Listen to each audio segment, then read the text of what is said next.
అందరికీ శుభోదయం. ఆగస్టు 24, 2026 మదనపల్లి మరియు కలికిరి మార్కెట్ సంబంధించిన సమాచారం. ముందుగా కలికిరి మార్కెట్ ఏబీ మండి అధినేత అక్బర్ గారు ఇచ్చిన సమాచారం మేరకు నిన్నటితో పోలిస్తే ఇవాళ ధర పెరిగింది. ధరల విషయానికి వస్తే ఈ పొడికాయలు అన్ని క్వాలిటీలు మినహాయిస్తాయి.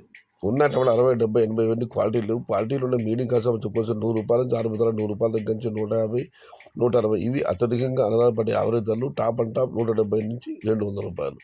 టుడే కలికిరి మార్కెట్ టమాటా small boxes ₹100 starting rate, ₹200 ending rate. ఇక మదనపల్లి మార్కెట్ దిగుమతి విషయానికి వస్తే రైతు మిత్ర పీవీఎస్ బండి అధినేత వెంకటేష్ గారు ఇచ్చిన సమాచారం మేరకు మదనపల్లి మార్కెట్లో రోజు దిగుమతి తగ్గుతుంది. ఇవాళ కూడా దిగుమతి తగ్గింది, అయితే భారీగా కాదు. నేటితో పోలిస్తే కాస్త స్వల్పంగా ఈరోజు మదనపల్లి మార్కెట్లో దిగుమతి తగ్గింది. ఇది ఈరోజు మదనపల్లి మరి కలికిరి మార్కెట్ సంబంధించిన సమాచారం. అక్బర్ గారు రోజుకు స్టాక్ తగ్గుతుంది, ధర పెరగవచ్చనే అంచనాలు నా దగ్గర వెళ్ళబుచ్చారు. చుట్టూ అనంతపురం కూడా రోజు దిగుమతి తగ్గుతుంది, ఇక్కడ కూడా రోజు దిగుమతి తగ్గుతుంది. ధరలు లేకపోవడం వల్ల రైతులు తోటల నిర్వహణను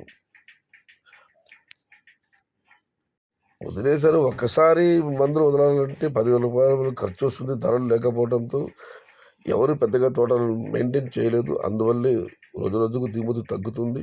చూడాలి, దిగుమతి ఇలాగే రోజు తగ్గుతూ వస్తే ధరలు పెరిగే అవకాశాలు ఎక్కువగా కనిపిస్తున్నాయి.